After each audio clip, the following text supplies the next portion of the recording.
Maraming salamat sa Lord sa kanyang pagmamahal, sa kanyang kabutihan sa bawat isa. And I'm so glad na muli nakita ko po kayong lahat. Maraming salamat sa Lord because it is such an inspiration sa bawat isa po sa simbahan na kada Friday tayo nagkakasama-sama upang pagsalu-saluhan yung hindi mabilang pagpapala ng ating Panginoon. Kaya po ninyong basahin ko muna yung unang Pedro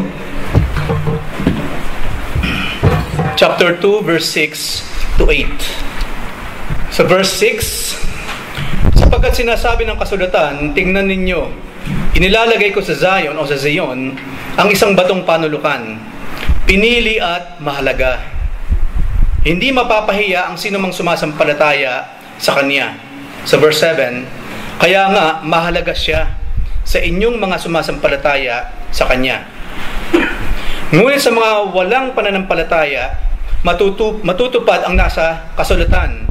Ang batong itinakwil ng mga tagapagtayo ng bahay, ang siya naging batong pundasyon. Sa verse 8, at batong katitisuran ng mga tao, batong ikadadapa nila. Natitisod sila sapagkat hindi sila sumusunod sa salita ng Diyos. Ganoon ang nakatakda para sa kanila. So titingnan po natin kung ano yung gustong ituro sa atin ng Lord, ano ang kanyang message na manggagaling po sa mga verses na ito. Ngunit magsisimula po muna ako sa isang katanungan. Nakaka-offend ka ba? Kung meron man akong narinig, isa sa mga natutunan kong word na madalas na naririnig sa loob po ng simbahan.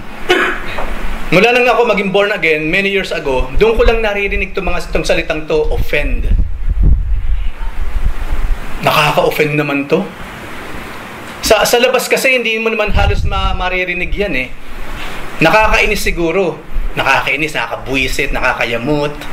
Pero yung word na offend, sa loob ng simbahan ko lang po laging naririnig yan. At kadalasan syempre, walang iba kundi sa bawat kapatiran. So, tayo ba, yung atin bang attitude, yung atin bang mga characters, nakaka-offend ba sa bawat isa? One way or the other, I believe naka-offend tayo. Dito mismo sa ating kalipunan. Ngayon magbibigay po ako ng 11 personality traits na nakaka-offend. Loob man or labas ng simbahan. Ano yung mga bagay na nakaka-offend sa loob man o sa labas ng simbahan? Number 1, syempre, yung mga egocentric. Ito mga egocentric, sila lang ang mahalaga. Dapat binibigyan sila ng halaga. Dapat yung mga sinasabi nila, sige po, wala na po kasing baterya yata magaang. Okay? Number 1, egocentric. Ito yung feeling na sila ang pinakamahalaga sa lahat ng mga kapatiran. Ayaw natin ng taong egocentric, mga kapatid. Sino ang hindi aayaw sa ganitong klase ng attitude? Number 2, nakaka-offend yung mga taong pessimistic or napaka-negatibo sa lahat ng bagay. Mahirap makasama sa buhay yung taong laging negative ang pananaw sa buhay. Hayaan mo na yan, wala na namang pag-asa ang Pilipinas. Isa po yun. Sa kabila po na nangyayari ngayon sa Pilipinas, never nating sasabihin na wala ng pag-asa ang Pilipinas. Number 1, hindi naman tayo Diyos para magsabi ng ganun. Ang sabi nga ng Biblia, habang merong Diyos ng buhay, may pag-asa. Kung sasabihin natin ang Pilipinas walang pag-asa, mas mahusay pa tayo sa Diyos. Ayaw natin na negatibo. Nagkukwentuhan, huwag na natin pag-usapan yan. O sige na, manood na lang tayo, huwag na natin panoorin yan. Huminga na lang tayo kung ganun. Huwag na tayo mag-usap. Huwag na tayo magsama-sama. Huwag na natin pag-usapan itong mga bagay nito. Huwag na tayo mag-decide.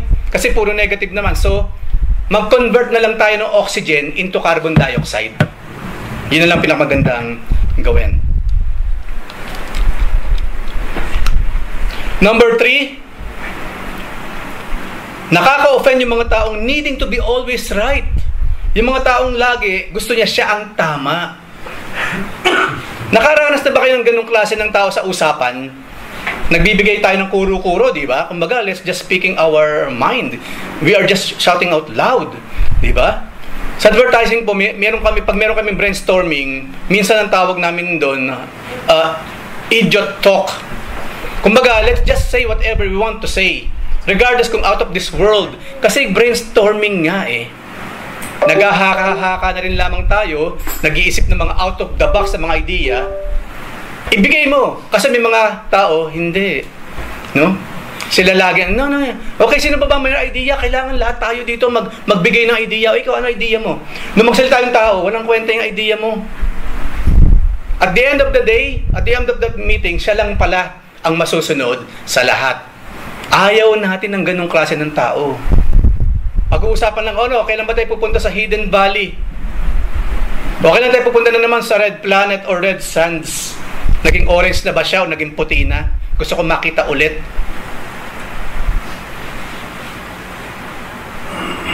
Maraming pag-uusapan. Pero at the end of that pag-uusap, siya lang ang masusunod. Ano kaya magandang dalhin doon? Ang daming di ba? Ang daming nagbigay ng ideas. After ng usapan, idea niya lang. Di ba? Dapat siya yung laging tama.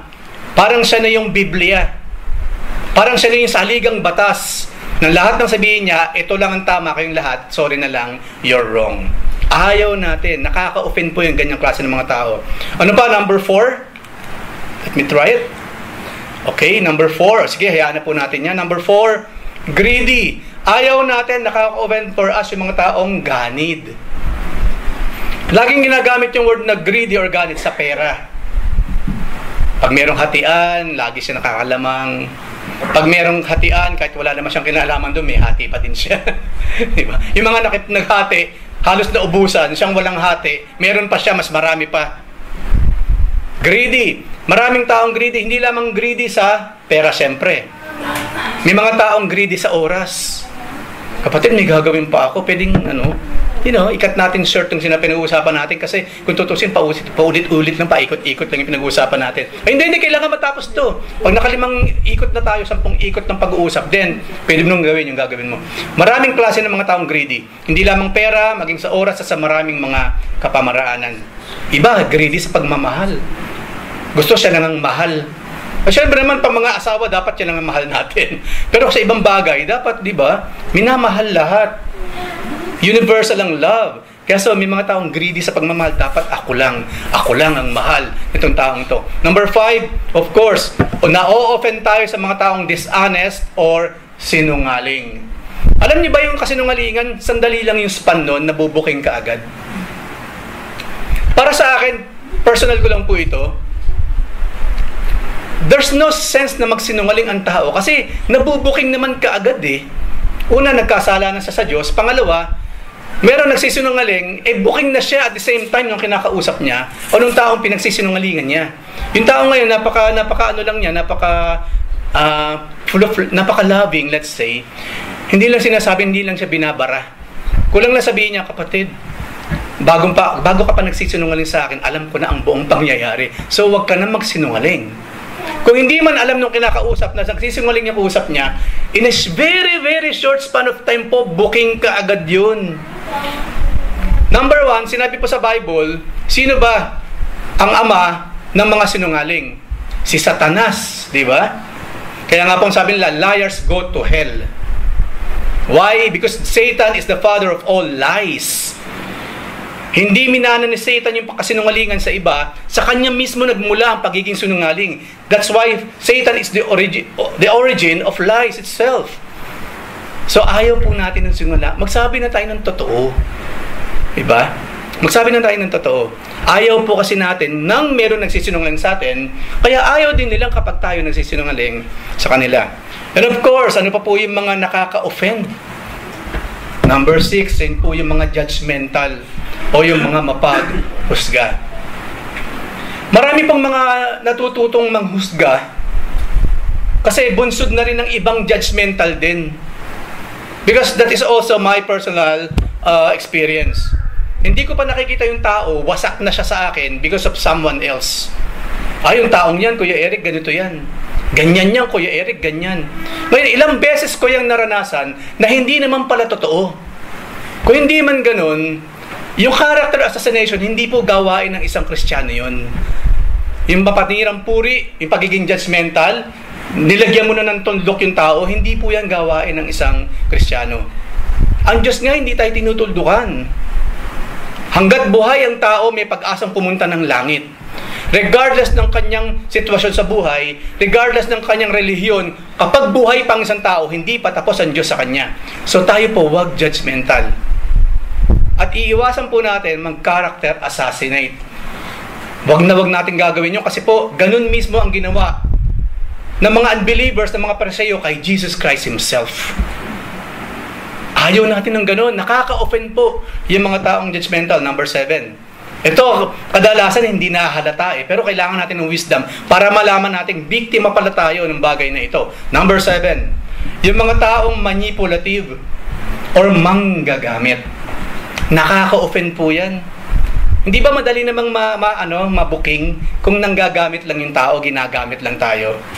Meron kasi mga tao, okay lang magpagamit. Kaso po, mas marami, I think, yung ayaw nung siya ginagamit lang. Ayaw po natin ng mga manipulative na mga tao. Yung manggagawa siya ng mga schemes. No? Ang pasimulain ng mga manipulative, minsan, pag meron kang nagawang something wrong, di ba, ang tendency na imamanipulate ko, sige, hindi ko napaparatingin sa simbahan to nangyaring to. Kung, ayan na, mayroong pabor na hinihingi. Kung hindi man, maganda yung pakikitungo sa'yo. Pero, kung hindi ka magiging sensitive sa mga ways niya, sa mga gawin niya, mukhang dinadala niya ako sa isang sitwasyong ako rin ang malalagay sa alanganin in the end. Magbibigay po ako ng example na hindi naman po evil, pero normal siyang nangyayari. Halimbawa po yung mga maliliit na mga bata. In a way, manipulated po ang mga bata para makuha nila yung mga gusto nila. Nag-iiyak. Kung kailan may bisita, saka mag-iiyak. Di ba? Nakita niyo yun? Ang mga bata. Again po, mga inosente ito mga ito. Ginagamit lamang natin example na hindi dapat ginagawa na ng mga matured o mga matatanda. Yung mga bata kasi ganun sila. Tahimik, hindi mangungulit, hindi pipiliting kumuha ng pagkain or something na hindi pwede until such time dumating ang isang bisita. Napansin niyo kung kailan may bisita, saka naman panay yung kalokohang ginagawa. Yung mga magulang ngayon, pigil na pigil, di ba? Sige, pag alis ng bisita, sige ka. Kung bata pa ang gumagawa, maintindihan natin kasi bata yan Pero kung tayo mga nasa edad na, we are doing the same thing, nakaka-offend po yun. Pag tayong nagmamanipulate ng ating kapwa, at gayon din naman, huwag naman tayo nagpapamanipulate din. Sige na. Meron nga iba, gusto binobola sila Sige na, kahit bola lang, sabihin mo na. Di ba parang weird? Payag ka nung binobola ka, ikaw pa nagsasabi, sige na, bubulain mo naman ako paminsan-minsan. Kahit pa paano, weird yung ganun Pero manipulate, huwag tayong papayag na tayo minamanipulate at huwag tayong magmanipulate kasi po nakaka-offend yung mga yan. And of course, ito marami sa mundo, nakaka-offend.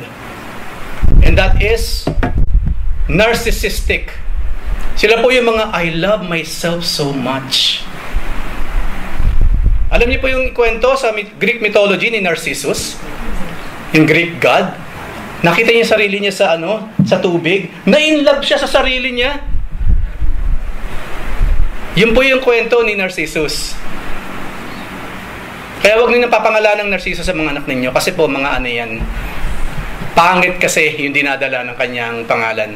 Anyway, marami pa rin Marami pa rin naman. Anyway, that's it. Huwag tayong I, me, myself. Ito yung mga taong meron siyang gagawin, not really because of the love for you, kundi gagawin ko to pleasure myself at the end. Sa sobrang pagmamahal ko sa sarili ko, inilalay ko yung sarili kong post. Di ba sabi nga nila, yun daw mga naglalike ng sariling post, parang silang nag-high five sa sarili nila. Di ba nakakatawa? How can you high five yourself? Supposedly, ibang nag-high five mo. Pero yung mga narcissistic, sarili nila, alright, panay pa, di ba? O, di ba, ang ganda-ganda ko talaga. O, di ba, gwapo ko, di ba? Hindi pa nga ako naligo niyan So, ayaw natin ng mga narcissistic. Number 9, sa mga nakaka-offend ng mga tao, yung mga vindictive or mapaghiganti. Ito po, mag-iingat tayo. Maraming tao po, akala mo naman okay na kayo, di ba? Ito pa yung ibig sabihin ng vindictive. So, nagkaroon kayo ng something in between. So after a while, nagkaayos kayo ngayon. Pero, sabi nga, lakwi daw ka. Meron siyang ginagawang something, dinadrive, na napaka-subtle, na ikaw later on ang mapapahamak. Sundin nyo lang si Kuya Eric. Kasi alam ko, nagkaayos na kami. Sundin nyo lang lahat ng gusto niya. Pag merong nagkamali ng konti, yan kasing Kuya Eric na yan, sinabi niya kasi ganyan eh. Kita nyo? Marami pang way ng paghihiganti. Hindi laging bigla ka sasampalin na lang na ganyan. Bigla kang sisipain pag nakita kayo, no? Mas mahirap po yung klase ng vindication na palihim or pailalim. I'm talking to mature persons here. I hope meron kayo tayong ganong klase ng sense. Heightened sense na we know kung meron ng hindi magandang scheme na ginagawa ang isang tao towards us. We must be sensitive about this. Kasi hindi natin manamamalayan later on, hindi mo namamalayan kasi nga pailalim ang pagganti niyang ginawa, galit na pala sa iyo ang lahat ng mga tao. Kung hindi man sila nagpapakita ng galit, wala na pala silang tiwala sa iyo. Kasi nga, one way or the other, in a very, very subtle way, nagawa ng taong vindictive o mapaghiganti, na mapaghigantihan tayo sa very, very simple, silent way. Parang torpedo effect. No? Tinorpedo. Hindi mo makikita yung pala nasa ilalim na gano'n. Ano pa po yung mga nakaka-offend ng mga characteristics or attitude ng tao?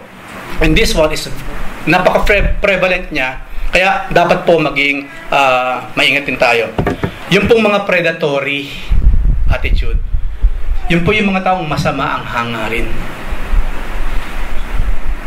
I think kahit paano naranasan natin na merong taong tila ba unti-unti tayong dinadala sa isang patibong. Yung magpapakita muna ng magandang pag-uugali, ang bait-bait, may mentor ka pa. O gusto mo para mas makuha mo yung mga tinuturo ko sa iyo, halika pumunta tayo sa bahay namin. Kapag nandun na, napasok ka na sa isang patibong, mahihirapan ka nang lumabas. Mahirap po makasama ang isang taong merong masamang hangarin sa atin. Yun po yung mga predatory. Saan ba ginagamit yung mga word na predator? Especially po sa mga sexual offender. Di ba sa mga pedophiles? Ang mga pedophiles, they are predators. Sino ang mga prey? Yung mga bata. Bibigay-bigay ng candy, himas-himas sa batang ganyan. Kandang-gato talaga ng batang to. Kalong, gusto mong kalong? Predators. At maraming klase po ng pagiging predator. Mag-iingat po tayo dyan.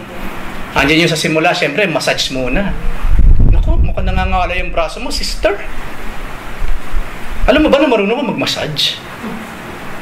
Mag-iingat po tayo dyan. Hindi lamang po mga babae na nabibiktima ng mga pamassage-massage.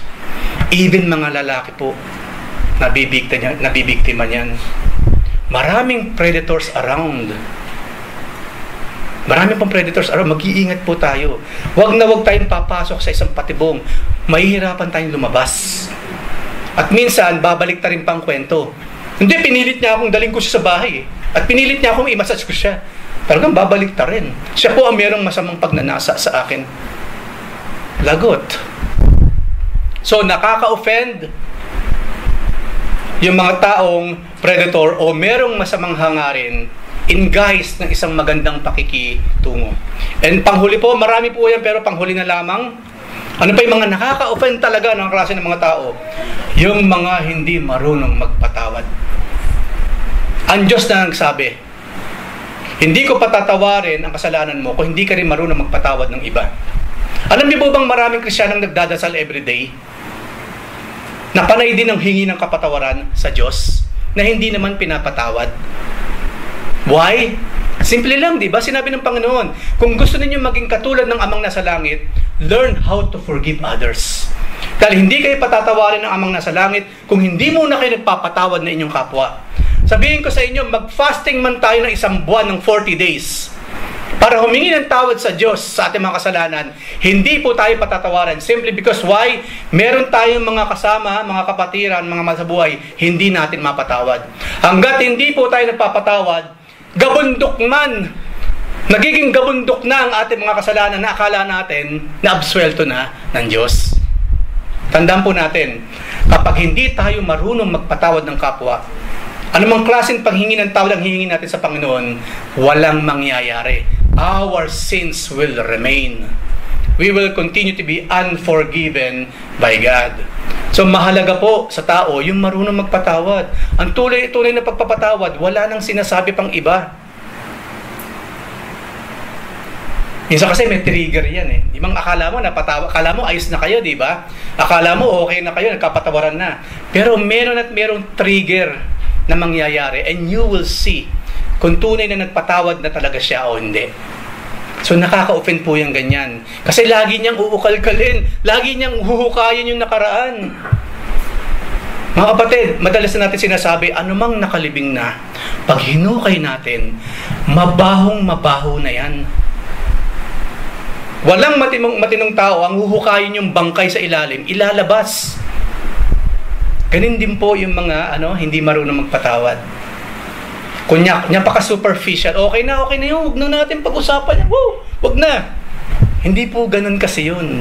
Inuupuan talaga yan. Kinakailangan magkaroon kayo ng conversation. Kailangan i-detalye lahat yan. Hindi yung isang pinalitadahan mo lang. Isang palitada, kala mo okay na yun. Hindi. Kinakailangan iniisa-isa yung mga yan. And then at the end of it all, then we will decide whether you are really forgiven or not. Whether you will forgive or not. So, panghuli po, nakaka-offend yung mga taong unforgiving. Kasi po, ang hirap nilang pagkatiwalaan. Ngayon, bakit tayo napunta dito? Kung maraming tao around us ang talaga namang nakakatisod, nakaka-offend. Kung tayo man mismo, madalas makatisod o maka-offend ng ating kapwa, alam niyo ba na mayroong isang person sa Biblia na number 1 na nakakatisod? At yun po ang pamagat na mensahe sa araw na ito. Yun po ay yung katitisurang bato. Sino yung pinag-uusapan natin? Of course, binasa natin kanina sa ating verse. Ang number 1 na nakakatisod na person ever in the scripture, the Lord Jesus Christ. Pero kaibahan po, yung kanina pinag-usapan natin, mga evil, mga hindi magagandang character, hindi magagandang attitude, kaya nakaka-offend. But this time around, alam naman natin ang Lord Jesus Christ, walang bahid dungis kang makikita sa kanyang mga bibig. Siya po isang perfect na alay. Siya yung kordero ng Diyos na walang bahid dungis. Jesus Christ was perfect. He is holy. And yet, number 1 siya nakatisod sa maraming tao ng mga panahon na yon. So, sino po ba yung unang grupo ng taong talaga namang tisod na tisod kay Jesus Christ? Siyempre, walang iba, kundi yung mga religious leaders. Sino sila? Yung mga Pharisees, yung mga Sadducees, yung mga scribes. At marami pang mga tao around Him. Tisod na tisod kay Jesus Christ. Pero pag-usapan muna natin itong mga religious leaders. Bakit sila tisod? Bakit sila laging offended kay Lord Jesus Christ? Of course, number 1, simple lang. Inggit kasi sila at nagseselo sa ating Lord. Remember, bago dumating si Jesus Christ, kahit anong sabihin ng mga Pharisees, sinusunod ng mga tao. Kahit anong ipagawa nila, walang magagawa ang mga tao kundi gawin. Why? Sila kasi yung authority eh. Sila kasi yung mga holy men of God by that time. Pero nang dumating si Jesus Christ, hindi na sila pinakikinggan. Nakita pati mga tao by that time yung contrast. Religious leaders, Jesus Christ, nakita nila ngayon na ang Panginoon, tunay nga, totoo yung mga sinasabi niya. Unlike these people. Ang Lord, nang sinabi niyang, I am the healer, He heals. Pinakita niya mismo. Nang sinabi ng Panginoon na, huwag kayong mag-alala because I am the resurrection and the life. Ano ginawa niya? Binuhay niya mismo si Lazaro. Ipinapakita niya yung kanyang mga sinasabi. Ano ba sinabi ng Panginoon? I will provide. Ano ginawa niya? Sa ilang pirasong isda, sa ilang pirasong tinapay, 5,000 mahigit na tao, napakain niya. Never po yung ginawa ng mga religious leaders. Puro sila salita, puro salita. Pero sila mismo, hindi nila ginagawa yung mga sinasabi nila. Ano siyempre ang epekto ng mga tao? Mas maraming sumusunod kay Hesukristo, mas maraming nagpupuri sa Kanya, meron pang nagtataas ng mga palaspas, may sumisigaw pa ng Hosanna to the Son of David. Inggit na inggit at selos na selos ngayon ito mga religious leaders. Marami ngayon gumagamit sa pangalan ni Jesus. Pero wala silang pinagkaiba sa mga Pharisees. Kung paano yung mga Pariseo, yung Sadduceo, yung mga scribes, ginagamit nila yung pangalan ng Diyos ng Old Testament hanggang New Testament. Ganun din po. Pero wala namang epekto sa kanilang buhay. Ganun din po ngayon. Ang laki-laki pa, Jesus Church. Pero wala naman talaga silang ginawa na katulad ng ginawa ni Jesus. Ang katotohanan naman malayo sa kanila. Imagine, ilang beses sinabi sa Biblia, Old and New Testament, that God will come in the flesh, in the person of the Lord Jesus Christ. So Jesus Christ is 100% God and 100% man at the same time. Ano sinabi ng mga magagaling na mga religious leaders nowadays? Si Jesus ay tao lamang. And yet they're reading the Bible. Tinatawag pa nga silang yung grupo nila ang pangalan na nakakabit ang pangalan ni Jesus. Double or triple na init sa impyerno ang pupuntahan nila. Ginagamit nila yung pangalan ni Jesus, samantalang against naman mismo kay Jesus, yung kanilang mga itinuturo at mga iginagawa. Makailang, sa Biblia nga, di ba, yung pugon na pinagtapunan kay Shadrach, Meshach, sa kay Abednego, 7 times pinainit. Ako hindi ko ma-imagine yun. Hindi ko ma-imagine yung 7 times na pinag-alab. Nakahay na siya eh. Pero 7 times niyong i-high. Ano klase namang init ito? Anyway, example po doon, yung mismo nagtapon doon sa 3, nasunog, namatay. Pero yung 3, buhay silang naglalakad pa doon sa loob ng pugon, na 7 times po ininitan. Itong mga taong ito, mas masahol pa ang kanilang pupuntahan when they die. Hanggat hindi sila naniniwala sa ating Panginoon, tunay na sumusunod sa kanyang mga salita, they will suffer the same ng mga nangyari o kinasadlakan ng mga taong ito when they died. So, inggit at selos. Offended na offended sila kasi inggit at selos na selos sila sa ating Panginoon. Number 2 po, bakit sila offended na offended kay Jesus Christ? Ito, marami ayaw sa ganito. Kasi ang Lord, ine-expose niya yung mga ginagawang katampalasanan ng mga taong ito. Remember yung sinabi mismo si John the Baptist na lang. Imagine ninyo ha, ang sabi sa Biblia, mas malaki ang pananagutan ng mga teachers. In short, mas malaki ang pananagutan ng mga religious leaders sa Diyos. Simply because, religious leaders sila eh. Supposedly sila ang nagbibigay ng salita ng Diyos. Supposedly sila nagpapakita kung ano yung bunga ng mga salitang iyon. Kaya pag hindi nila ginawa yan, mas responsable sila sa harap ng ating Panginoon. Ngayon itong mga Pariseyong to, ganun kasi sila. Ano sabi ng Panginoon? Mga ipokrito. Ilang beses sinabi ng Panginoon yan sa kanila. Kaya gigil na gigil sila each time. No? Sa kaabahan ninyo, mga Pariseo, mga scribes, mga ipokrito. Hindi pala natin nailagay kanina, no? Yung pagiging hindi totoo. Nakaka-offend din yun. Yung pagiging hypocrite, yung pagiging double face, pagiging balimbing, pagiging ipokrito, nakaka-offend po yan. Yun mismo, ang kalagayan nila at inilantad lahat yun ni Jesus Christ. You hypocrites! Sinabi na sa chapter 3 ng Romans, di ba? Na hinango niya naman sa Old Testament. Pag tinignan daw natin yung lalamunan nitong mga taong ito, mga nagsasabing reliyosong tao na servant ng Diyos, yun daw kala mga lalamunan, para kang nagbukas ng nicho, punong-puno ng mga kalansay. Ang kala mga dila, ano raw meron? May lason. Merong yung sa yung pangtuklaw. Ano ba tawag doon? Venom o sa Tagalog? Kamandag. Religious leaders, pag binuksan ng bibig, libingan ang iyong makikita. Ibig sabihin, nakakamatay ang bawat salitang lumalabas sa kanilang mga bibig. Libingan na, may kamandag pa. Inilantad lahat ni Jesus Christ yun. Tapos ito nga, dahil nga ipokrito sila, nung si John the Baptist nagbabaptize na ngayon doon sa ilog, abang nakikipila sila, right? Nakita niyo yung kwento doon? Nakikipila. Gusto rin nilang magpabaptize kay John the Baptist. Tignan pa ninyo yung kalikuan pa ng kanilang mga kakaisipan. Akala naman nila, kapag sila nagpabaptize kay John the Baptist, napatawad ng mga kasalanan nila, at hindi lamang yun, doble ngayon ang kanilang mga certification.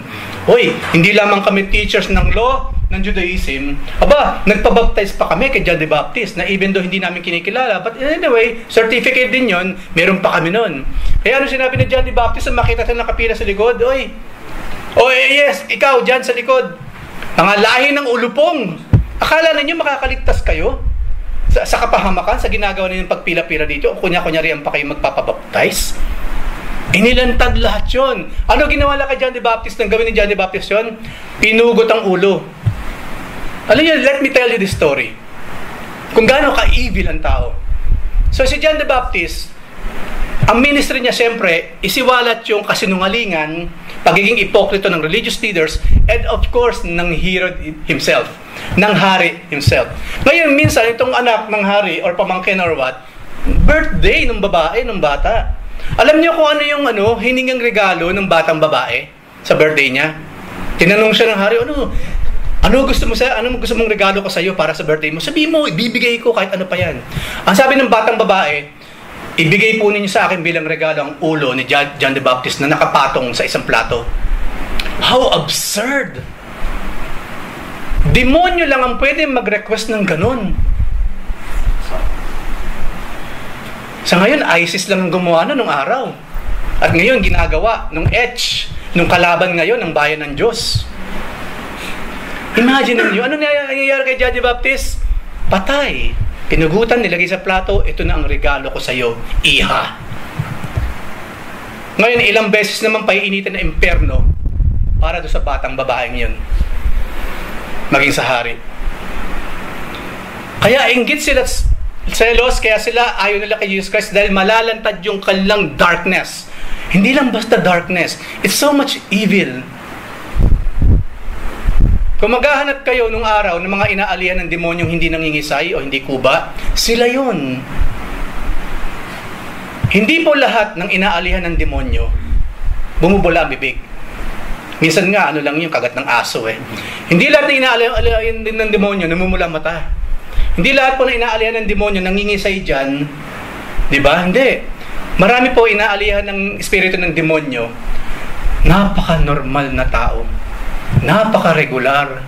Makikita mo everyday, makakasalubong mo, makakasama mong sumasakay ng jeep at ng bus. And yet, it was the evil spirit na nagahari sa puso ng mga taong yon. Just like these people. Hindi lamang yon, ang ironic pa. Kung sino pa yung mga inaalihan ng mga demonyo, sila pa yung mga mukhang relihiyoso talaga. Kaya nga sabi ng Panginoon, mga ipokrito. Kaya galit na galit sila, offend na offend sila sa ating Panginoon. At panghuli muna dito sa mga leaders na ito, syempre, sila po'y takot.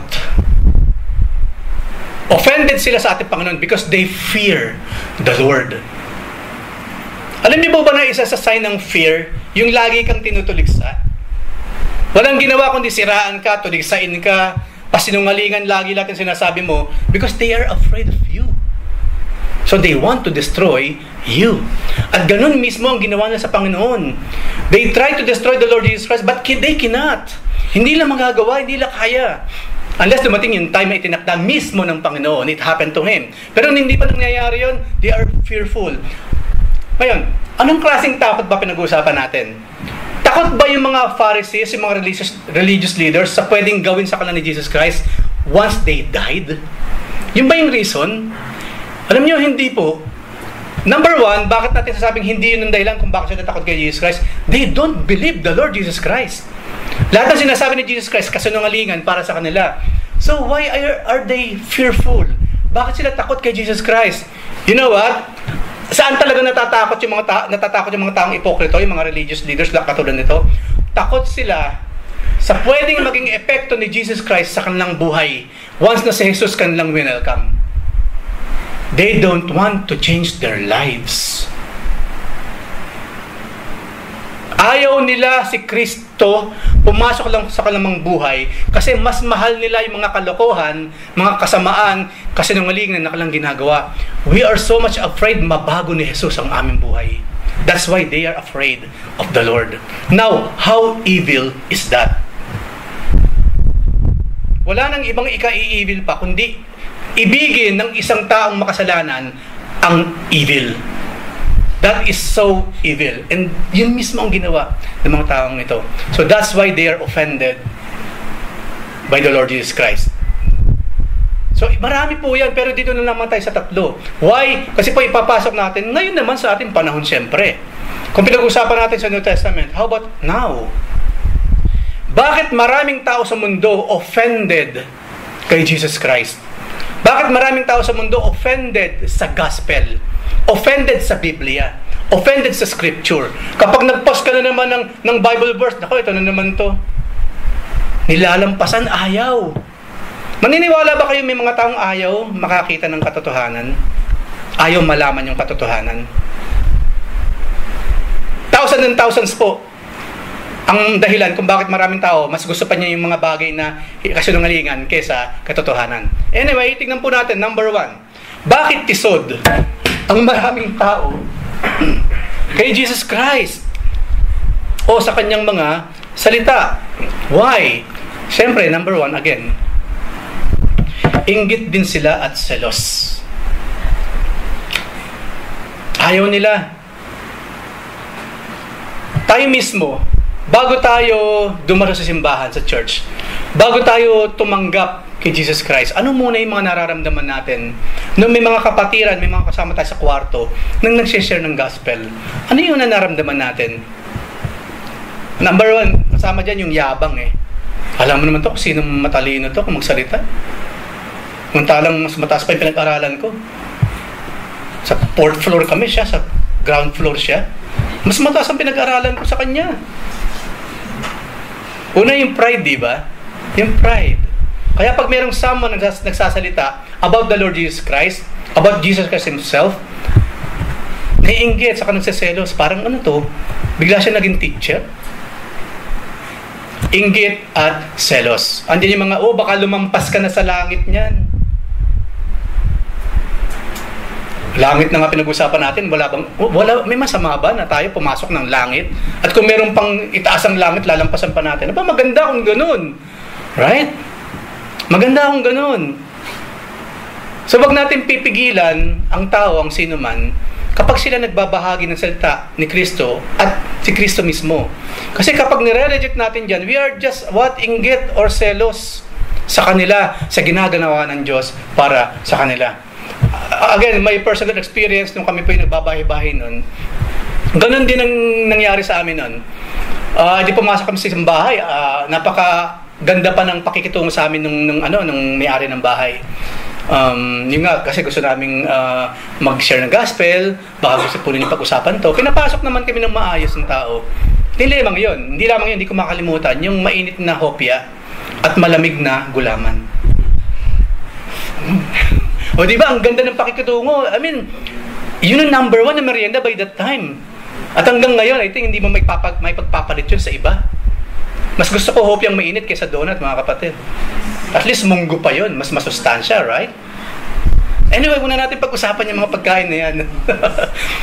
Anong nangyari nga? Ito na ngayon, nakaupo na kami, merienda lang namin. Ayan na, pinag-uusapan na namin yung gospel. Ngayon, alam po naman po ninyo, sa step by step na pag-evangelize, hindi naman sa uunahin mo siya, pero along the way sa pag-usap, kinakailangang mapag-usapan yung issue of sin. Hindi po effective ang evangelism kung hindi makakante ang issue of sin. Paano mo siya mapapatanggap sa Panginoon kung hindi niyo naman pinag-usapan yung kasalanan na dapat niyang ipaghingi ng kapatawaran? So, on point, dinaanan namin ngayon. At alam niyo kung ano sinabi ng tao sa amin? Yan ang problema sa inyong mga born again. ginagawa ninyong makasalanan lahat ng tao.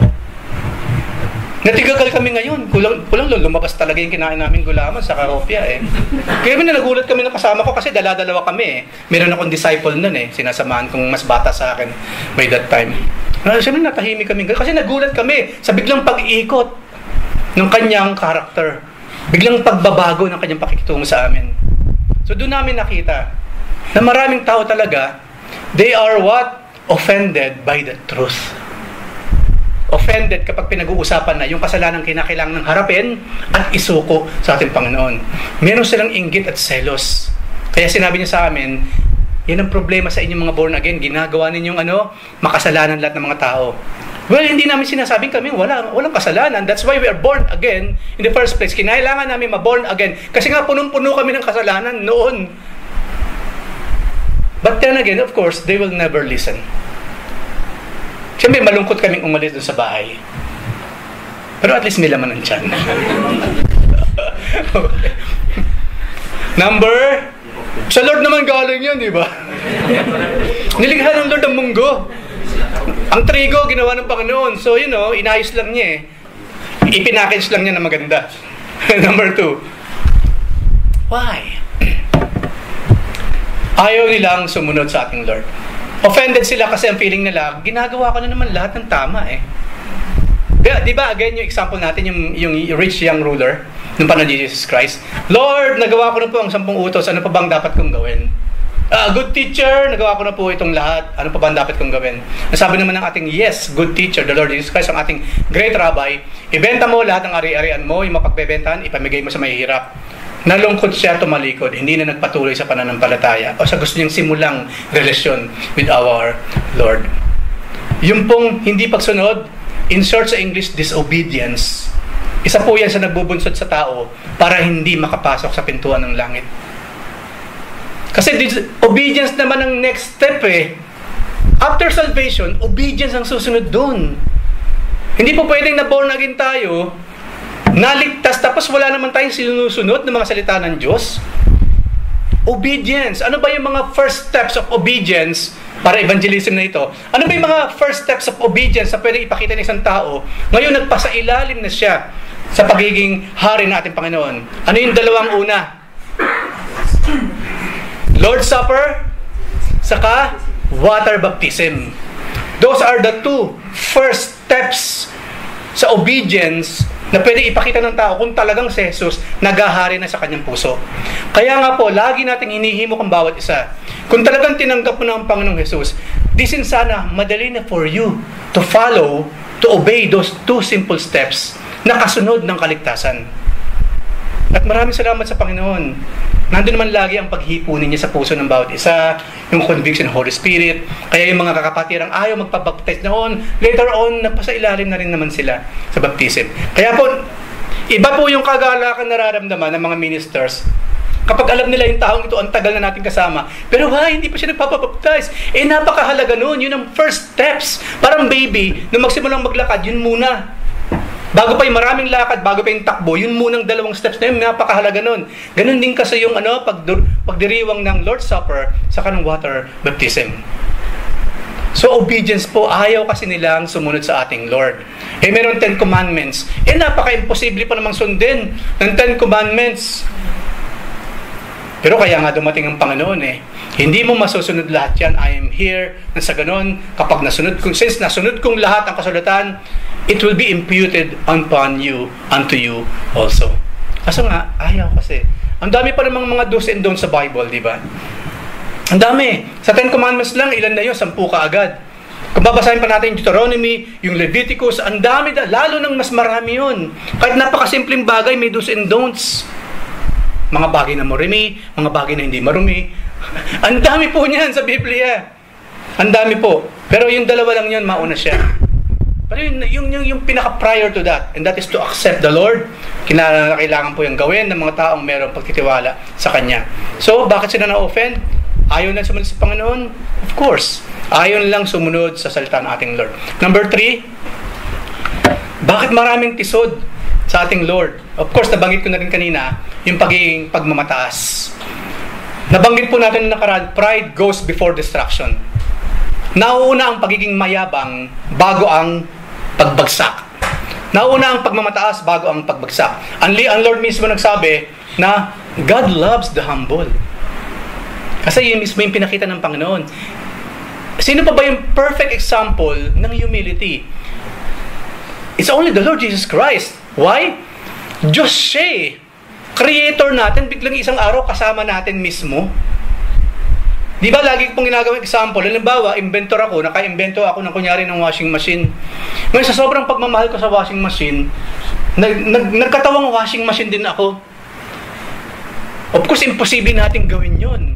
Pero ang Lord kasi, yung imposible na gawa niya. Hindi naman sa tao eh. Hindi tao ang Diyos, His Spirit, and in truth, at perfect siya. Pero one day, because of that utter power na meron siya, nagawa niyang magkatawang tao and dwell among us. He became one of us. Yun yung number one, wala nang makakatalo sa klase ng humility na pinakita ng ating Panginoon. That's why yung pong pagmamataas, hindi uubra sa kaharian ng Diyos. Kinakailangan natin magpakumbaba sa ating Diyos, and then, doon pa lamang magsisimula yung magandang relationship with Him. So, bawal po ang mayabang. Nabanggit ko ba kanina yun? Nakaka-offend po din yung mga mayayabang. Ayaw natin ng mayabang. Kasi ano ba yung pagiging boastful, yung pagiging full of pride, saka yung pagiging mayabang? Distorted na katotohanan naman kasi yun eh. Para masabi niya, he has to distort something para lamang maiangat niya ang kanyang sarili. So, maraming offended sa ating Panginoon kasi masyado siya mapagmataas. Samantalang ang Panginoon, ang nais niya ay pagpapakumbaba para sa ating lahat. Number 4, kasi ayaw nila sa katotohanan. Ito pa yung binabanggit natin kanina. Makakabasa ka sa Facebook, makakapanood ka sa mga pelikula, makakapanood ka sa YouTube.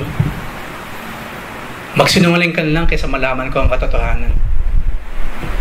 Nakita niyo kung gaano ka-twisted yung ating flesh. Maraming tao, mas gugustuhin nilang yung, wag mo lang sabihin sa akin ang totoo. Manatili na lang tayo sa kasinungalingang kinalalagyan natin sa ngayon. That's twisted na klase ng thinking. Kasi we are created in the image of God, and God is the truth. So supposedly, wala tayong ibang hahanapin, wala tayong ibang gugustuhin, kundi yung katotohanan at pawang katotohanan lamang. Pero kapag dumating ang time, we would rather stay dun sa kasinungalingan rather than sa katotohanan, then we have a very, very big problem. Kaya nga po, di ba, sa mga ospital, kinakailangan sabihin natin yung totoo sa doktor. Kasi hindi tayo magagawang pagalingin ng doktor, hindi tayo mabibigyan ng tamang reseta kung magsisinungaling pa tayo sa kanila. Kaya nga, magsabi ka na, kahit yung mga abogado, di ba? Abogado mo ko, ang trabaho ko, idepensa ka. So, tell me, ano ba talaga ang nangyari? So, kailangan sabihin yun nung akusado, ano talaga yung nagawa niya. Ang trabaho na lang talaga ng abogado, palusutin, pagandahin, i-gift wrap yung kaso, at hindi siya makulong. Pero alam mismo na abogado kung ano yung ginawang kalokohan ng kasalanan ng taong yon. Hindi magwo-work ang isang relationship kung nasa gitna ng kasinungalingan. Dapat po nasa loob ng katotohanan ang isang relasyon. Lalo na sa relationship natin with the Lord Jesus Christ. Nakipag-relasyon ka sa isang makatotohanang Diyos, tapos ayaw mo naman yung katotohanan, it will never work. Kung paano never din magwo-work yung ganyang klase ng relasyon with the unbelievers. Kasi ayaw nila sa katotohanan.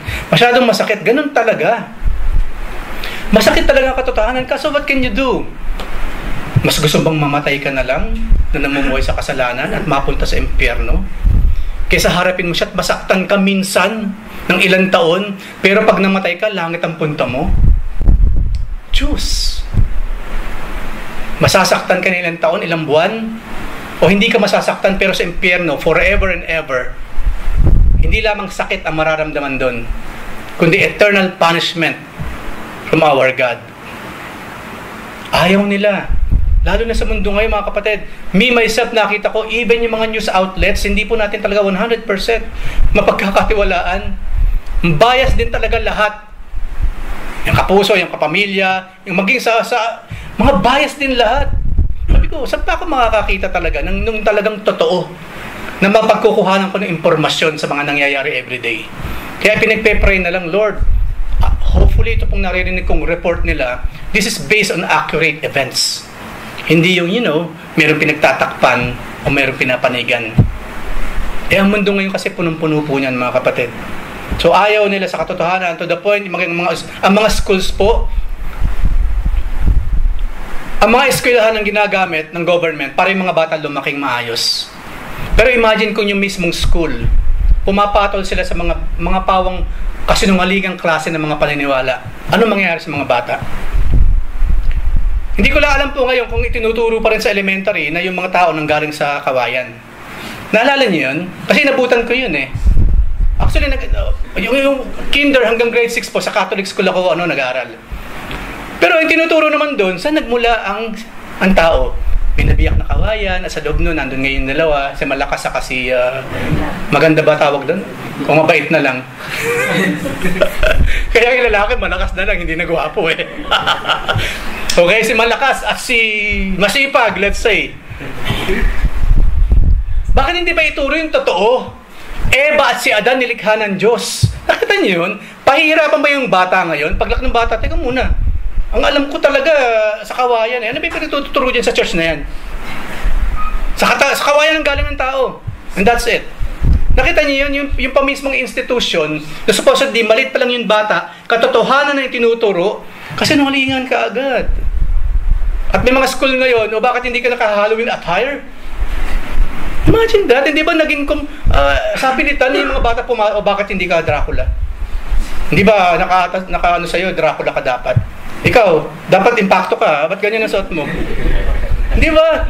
Yung mga bata ngayon, ayaw man lang gawin yun, kasi nga, base lang naman sa kasinungalingan na gawa ng tao, napipilitan. Kaya malaki ang responsibility ng mga teachers at ng mga eskwelahan. Dapat maliliit pa lamang yan, totoo na agad ang itinuturo. Dapat po katotohanan kaagad, maliit pang isang bata. Para pag lumaki yan, puro pawang katotohanan ng kanyang nalalaman, pinapractice at ibinabahagi sa iba. And of course, panghuli po, bakit sila offended sa ating Panginoon? Siyempre kasi sumasamba sila sa ibang Diyos eh.